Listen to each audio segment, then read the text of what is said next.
Assalamualaikum warahmatullahi ta'ala wabarakatuh. Marhaban biqudumikum jamaah ziarah kubro pada kesempatan pagi hari menuju siang dan sampai sore nanti. Bismillah, hari ini kita akan bersama-sama melaksanakan ziarah kubro. Ziarah itu kan artinya mengunjungi ya, mengunjungi beberapa tempat wali min auliyaillah subhanahu wa ta'ala yang ada di sekitaran kota Banjarmasin. Ada Habib Hamid bin Abbas Bahashim atau lebih dikenal dengan Habib Basiri. Selepas itu insyaallah nanti kita makan siang di Masjid Sabil Al-Muhtadin. Masjid Sabil Al-Muhtadin yaitu masjid raya yang didirikan tahun 1981 sebagai penghargaan terhadap sebuah mahakarya dari Syekh Muhammad Arsyad Al-Banjari yang beliau menghabiskan lama waktunya semenjak usia mudanya. Istri ditinggalkan dalam keadaan hamil muda, 30 tahun lebih berada di tanah Hijaz atau di Makkah Al-Mukarramah. Datang sudah dalam keadaan menjadi seorang kakek yang beliau tidak pernah bertemu sama anaknya yang berada dalam kandungan saat itu. Nah, karya fenomenal beliau yaitu salah satunya adalah kitab Sabil Al-Muhtadin. Insyaallah nanti kita akan berkunjung sekaligus juga makan siang dan sholat zuhur di Masjid Sabil Al-Muhtadin. Lepas itu nanti kita akan bergerak menuju ke Masjid Jami', yang mana Masjid Jami' salah satu masjid tertua di kota Banjarmasin, dan juga di situ dilaksanakan daripada pengajian rutin yang biasa dilaksanakan oleh Abah Guru Zudi almarhum, dan mana beliau juga menjadi guru kami di dalam kitab tauhid, khususnya kitab Hikam Ibnu Athaillah As-Sakandari selama kurang lebih sekitar 7,5 tahun. Dari mulai jamaah masih sedikit sekali, kurang lebih sekitar hampir cuma 20-50an jamaah, sampai menjadi hampir setiap pengajian beliau ada 5.000 sampai 10.000 jamaah yang hadir. Tentunya ini menjadi catatan hidup untuk kita semua, paling tidak bagi abang kakak ayah bunda sekalian, anak-anak santri yang ikut berpartisipasi dalam kegiatan ziarah kubra pada kesempatan hari ini. Kita mendatangi daripada tempat wali min auliya subhanahu wa ta'ala, menelangi atau berkunjung ke tempat para walinya Allah Ta'ala ini adalah supaya membuka hati, paling tidak harus punya mimpi ataupun cita-cita untuk pula menjadi wali, atau paling tidak dikaruniai anak keturunan juga orang yang dicintai oleh Allah Subhanahu Wa Ta'ala. Maka dari itu ada yang jalur daripada ilmu, ada yang jalur daripada abid, ada yang jalur daripada harta dan lain sebagainya. Maka selamat melaksanakan kegiatan pada kesempatan pada pagi hari ini, dan insyaallah jangan lupa berdoa sepanjang hari, banyak baca sholawat, dan insyaallah kita berangkat selamat sampai nanti pula juga kembali dalam keadaan selamat.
Bismillahirrahmanirrahim. Taib. Tadi sebagaimana yang saya paparkan di awal, kita akan mendatangi makom pertama, Wali Majdub Al-Majdub Billah Al-Habib Hamid bin Abbas Hashim, atau kita kenal dengan Habib Basiri. Beliau dikenal dengan sebuah perilaku kharijul adah, karena Nabi SAW pernah menyampaikan bahwasanya al-ulama warasatul anbiya, para ulama itu pewaris para nabi, bukan pewarisku, kata Nabi. Jadi ada perbedaan ya. Kalau pewaris para nabi berarti banyak pola-pola para nabi yang bisa diikuti oleh para walinya Allah Ta'ala pula. Nah, para ulama khususnya, itu ada yang seperti Nabi Sulaiman dengan kekayaannya, dengan seperti Nabi Daud dengan kejayaannya. Ada pula yang seperti Nabi Musa yang sedikit juga pengikutnya. Ada pula Nabi Nuh yang ditinggalkan bahkan oleh pengikutnya, dalam tanda kutip berbagai macam pola ya. Ada yang seperti Nabi Allah Khadir, atau kita kenal dengan Nabi Khidir. Nabi Khidir itu kan kharijul adah, sebagaimana kita yang setiap hari Jumat mengamalkan membaca suratul Kahf. Jadi ada 3 peristiwa besar ini yang kharijul adah, ini di luar daripada kebiasaan syariat yang telah ditetapkan. Coba bayangkan, satu ketika Nabi Musa mengatakan bahwasanya aku adalah orang yang paling a'laman nas, orang yang paling alim di antara manusia fil ard, di atas muka bumi ini. Lalu ditegur oleh Allah Ta'ala bahwasanya kau harus belajar lagi kepada seseorang hambaku, kata Allah Ta'ala, min laduna ilma, yang aku berikan ilmu laduni dari kami, kata Allah Subhanahu Wa Ta'ala. Ternyata dipertemukan singkat cerita dengan Nabi Allah Khadir alaihissalam, atau Nabi Allah Khidir alaihissalam.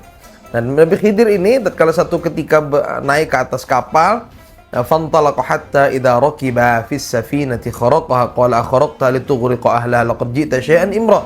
Jadi tatkala naik ke atas kapal sudah mau sampai, Nabi Khidir itu kan, atau Nabi Khidir itu bawa kapak ya. Jadi bawa kapak itu langsung dibolongin. Kalau hari ini kita menemui sifat demikian, kita bilang orang gila nih, bahasanya kayak gitulah kurang lebih. Ternyata dia lebih alim, lebih mengerti apa kehendak Allah Ta'ala. Satu ketika lalu kata Nabi Khidir, engkau nggak akan mampu bersamaku, kata Nabi Khidir kan kepada Nabi Musa. Qalam aqul laka innaka lan tastati'a ma'iya sabra, fa kaifa tasbiru 'ala ma lam tuhit bihi khubra.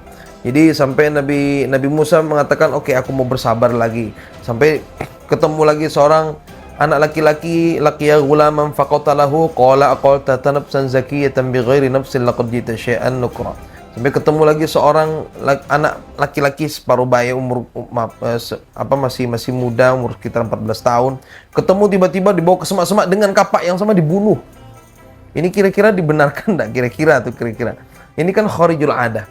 Nah, jadi ada lagi yang terakhir, akhirnya pas waktu datang satu kampung setelah melarikan diri, setelah membunuh daripada pemuda tadi, Nabi Musa pun mengikuti, lari melarikan diri daripada kampung yang ditinggalkan, sampai akhirnya masuk satu perkampungan lagi, dan di kampung itu beliau berdua meminta untuk dikasih minum, dikasih makan. Ternyata tidak ada satupun orang kampung yang menghiraukan, sampai fawajada jidaran yuridu ayyanqadha fa'aqama qala law syi'ta lattakhadha 'alaihi ajra. Ini yang pembeda. Jadi tatkala melihat ada rumah yang mau rubuh, lalu tiba-tiba dibangunkan, disuruh Nabi Musa sama Nabi Khidir untuk ngambil kayu apa macam untuk mendirikan kembali rumah tadi. Lalu tiba-tiba kata Nabi Musa berkata demikian, qala law syi'ta lattakhadha 'alaihi ajra. Kalau seandainya engkau mau, wahai Nabi Khidir, engkau bisa minta upah, aku akan mencarikan siapa yang punya rumah ini, aku akan minta upah paling barang sedikit lah untuk kita makan dan minum. Apa kalimatnya Nabi Allah Khidir alaihissalam kepada Nabi Musa? Hadza firaqu baini wa bainik, saunabbi'uka bi ta'wili ma lam tastati' alaihi sabra. Ini bedanya antara aku dan engkau, wahai Musa. Nah, itu sudut pandang syariat dan sudut pandang hakikat. Nah, kalau kita jelaskannya agak panjang jadinya ya. Tapi supaya kita menemani perjalanan pagi menuju siang ini. Apa maksudnya? Ya, ada wali-wali Allah Ta'ala yang kharijul adah. Nah, salah satu yang kita datangi adalah Habib Hamid bin Abbas Basiri.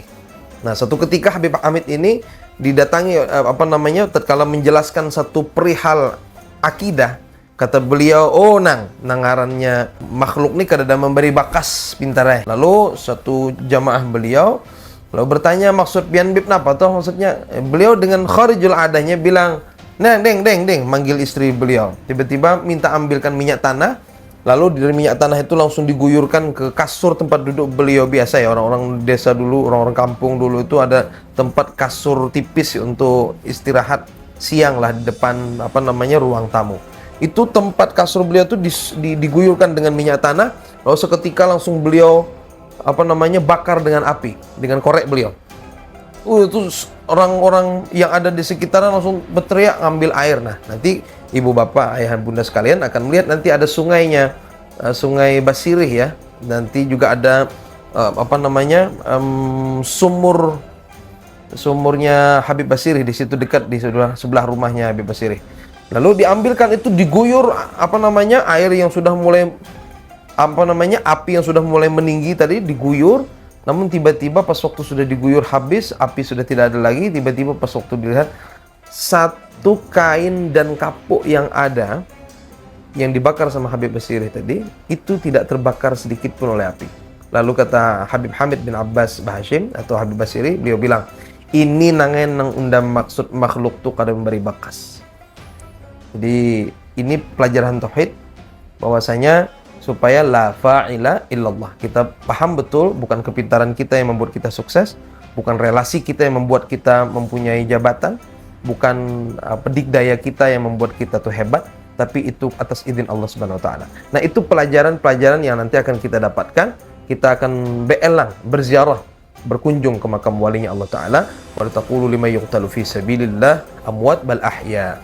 Jangan engkau mengatakan orang-orang yang berjalan di jalan Allah, kalau mereka mati. Tidak, mereka hidup. Inda rabbihim yurzaqun, di sisi Tuhan mereka mendapatkan rezeki yang banyak dari Allah Ta'ala. Nah, jadi kita nanti belajar daripada perjalanan hidup para wali, supaya paling tidak kita punya rasa ingin pula dicintai oleh Allah Ta'ala, atau dalam tanda kutip menjadi walinya Allah Subhanahu wa Ta'ala.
Oke, selanjutnya kita akan, setelah dari Basiri, kita akan berpindah ke Masjid Raya Sabil Al-Muhtadin. Masjid Raya Sabil Al-Muhtadin adalah diprakarsai oleh Gubernur Subarjo tahun 1974, lalu diresmikan tahun 1981. Tentunya ayah bunda bang kakak sekalian mungkin yang sudah sering berkunjung tempat ini tapi tidak mengetahui sejarahnya. Ini adalah pengambilan nama dari sebuah karya mahakarya dari Syekh Muhammad Arsyad Al-Banjari, atau kita lebih kenal dengan Datuk Kelampayan, yang menghabiskan waktu usia muda beliau di tanah Hijaz atau di Makkah Al-Mukarramah untuk menuntut ilmu.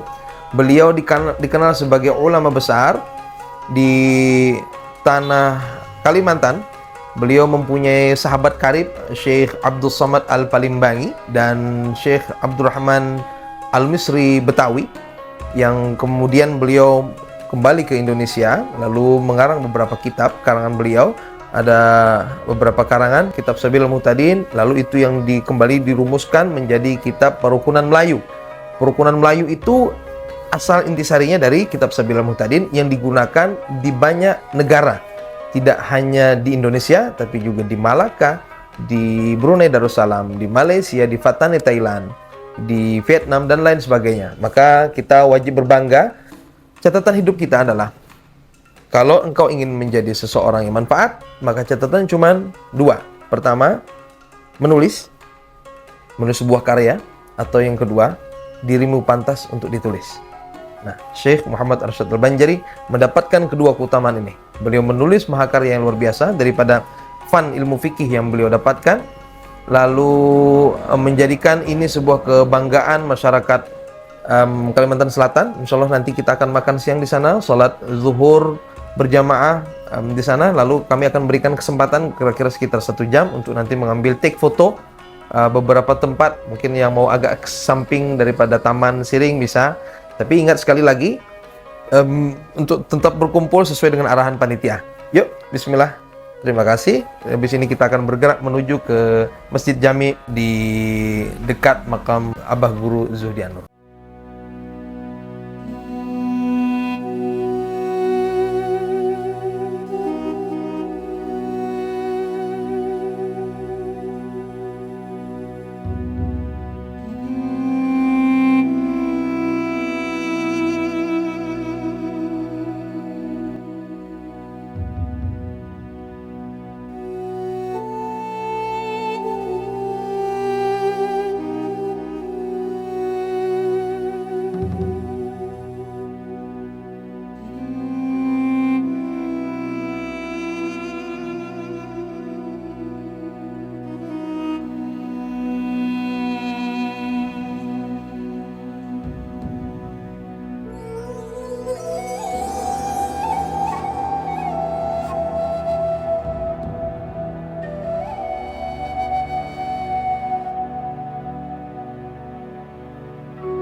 Selepas ini kita akan bergerak menuju ke Masjid Jami Sungai Jingah, atau kita kenal dengan Masjid Jami Banjarmasin.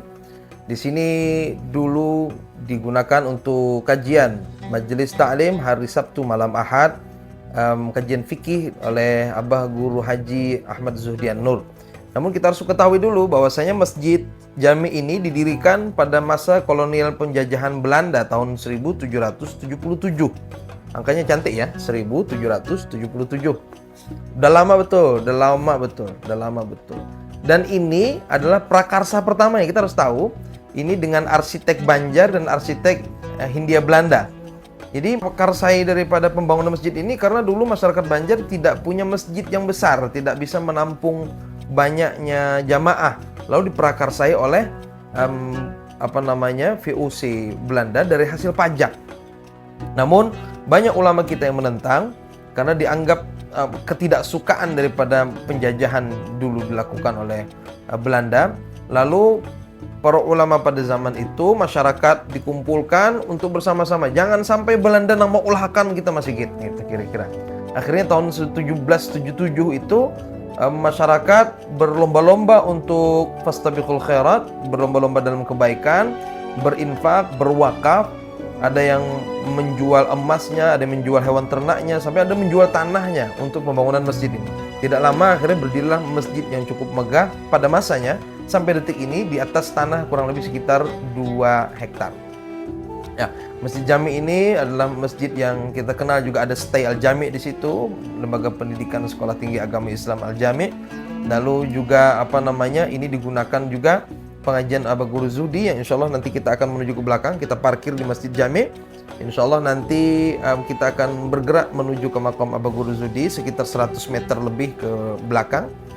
Lepas itu nanti kita berziarah. Niatkan dalam hati, kalau hari ini kami lebih intens mengenal ketauhidan kepada Allah Subhanahu wa taala, ini adalah daripada ilmu yang dititipkan oleh Abah Guru Zudi An-Nur kepada diri kami pribadi, dan mudah-mudahan menjadi asas manfaat untuk kita sekalian. Nah, kita berdoa, mudah-mudahan nanti kita akan sampaikan di situ ada tempat mengaji beliau tuh punya 2 rumah. Maaf, saya harus sampaikan, Guru Abah Zudi beliau mempunyai 3 orang istri, namun belum dititipi anak oleh Allah Ta'ala. Jadi beliau tidak punya anak, dan itu salah satu syarat menjadi seorang wali abda, katakan. Makanya para tuan-tuan guru meyakini Abah Guru Zudi adalah seorang wali abda di tanah Banjar. Dan beliau tidak punya anak, sudah punya 3 orang istri. Nah, ada 2 rumah yang berdempet. Nah, di antara 2 rumah itu ada tempat pengajian beliau. Nah, disitulah dulu kami meletakkan badan semenjak sebelum maghrib sampai sekitar setengah 10 malam untuk mengikuti kajian pengajian beliau. Sholat maghrib dan isya waktu itu ada musola di sebelah situ. Namun berkembang daripada pengajian beliau sampai setiap malam Sabtu khususnya untuk pengajian di rumah beliau itu dipenuhi masyarakat umum dari jauh, dari mana-mana, sampai dari Kalteng, dan tidak kurang dari 5.000 sampai 10.000 jamaah setiap pekannya. Nah, itu karamah daripada ilmu Abah Guru Zudi An-Nur. Mudah-mudahan kita mendapatkan keberkahan. Kita beelangan berziarah ke makam para wali. Mudah-mudahan Allah Ta'ala titipkan kita anak keturunan daripada golongan walinya Allah Ta'ala. Mudah-mudahan kita hari ini bisa berkunjung berziarah ke makam para wali. Kelak Allah Ta'ala izinkan untuk kita semuanya yang hari ini berangkat, lebih dari 800 jamaah, untuk dapat berangkat berziarah ke makamnya Nabi, untuk dapat melaksanakan haji dan umrah sekeluarga dengan cara terbaik, fasilitas terbaik, bersama orang-orang baik di waktu yang terbaik. Aminkan dengan iman, kita talbiyah sama-sama. Labbaik Allahumma labbaik, labbaik la syarika laka labbaik, innal hamda wan ni'mata laka wal mulk la syarika lak, labbaik Allahumma labbaik, labbaik la syarika laka labbaik, innal hamda wan ni'mata laka wal mulk la syarika lak.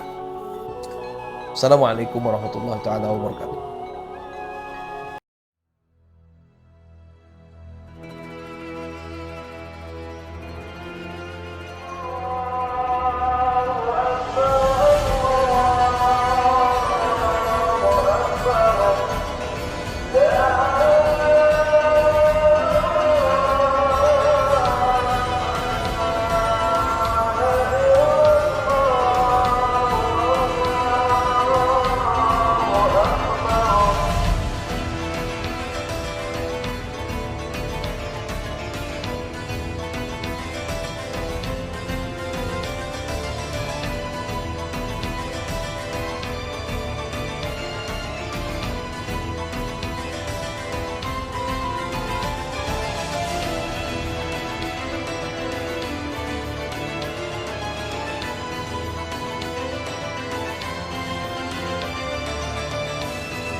Pancar Tour sedang melakukan ziarah di makam Syuhada Uhud.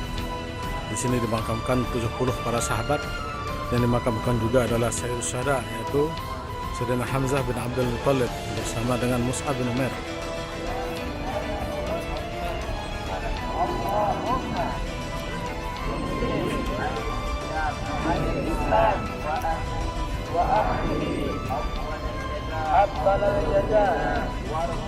وارفع درجاتهم وأكرم مقامهم بفضلك وكرمك يا أكرم الأكرمين.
Jauh mana, Bu? Oh, ini kelihatan kira-kira. Hah? Ini jamaah Pancar Tour, Namiratur, Bilatur sedang melakukan kunjungan di percetakan Al-Quran. Nah, mantap, sedang saling pijat ini.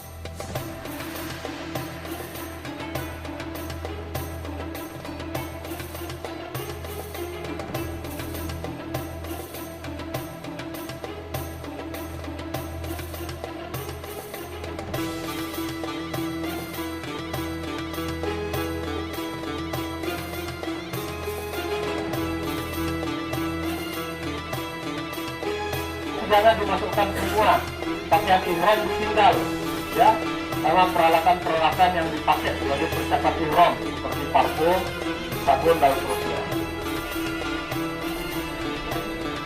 Nah, itu yang kemudian. Yang kedua, tas kabin dibawa sendiri, ya, tas kabin dibawa sendiri, tas kabin yang tertenteng itu, nah yang halus, tas halus.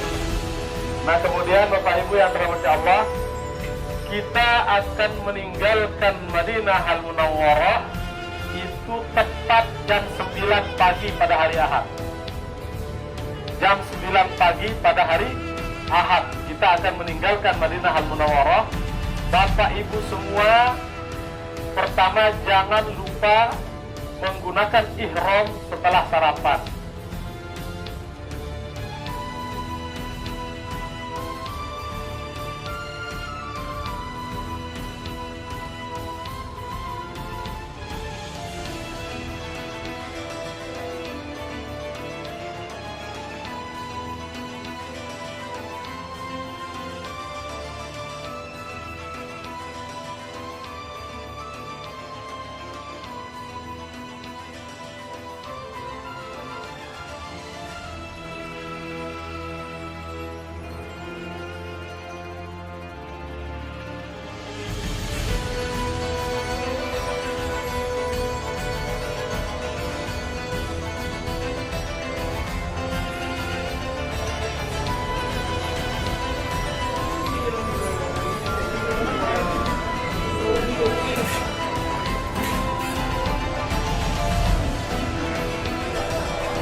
Ini udang.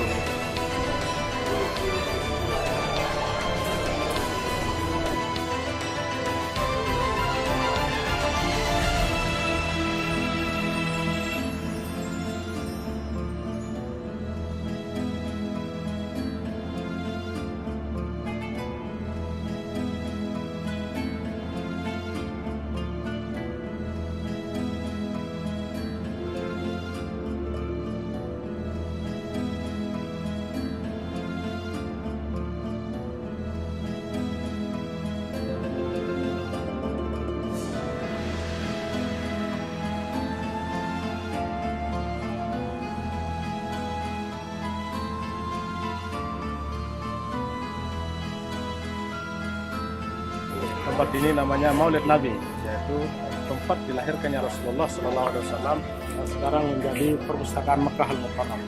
Dulu tempat ini mau dibuatkan toilet, tapi di orang-orang Turki keberatan, makanya dibangunkan perpustakaan. Yang disebut dengan Maulid Nabi.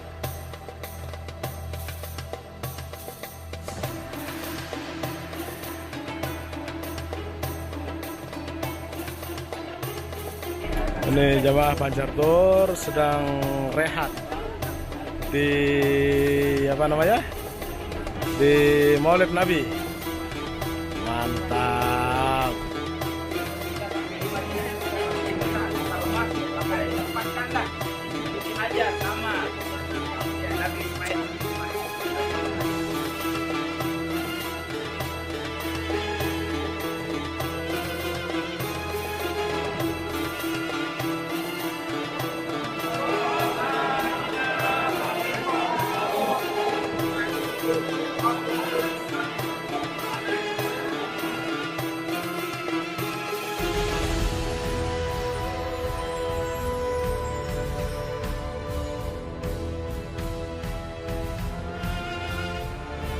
أستغفر الله العظيم الذي لا إله إلا هو الحي القيوم وأتوب إليه أستغفر الله العظيم.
اللهم اغفر لنا ذنوبنا ولوالدينا وارحمهم كما ربونا صغيرا. اللهم اغفر لنا ذنوبنا ولوالدينا وارحمهم كما ربونا صغيرا.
أكبر لا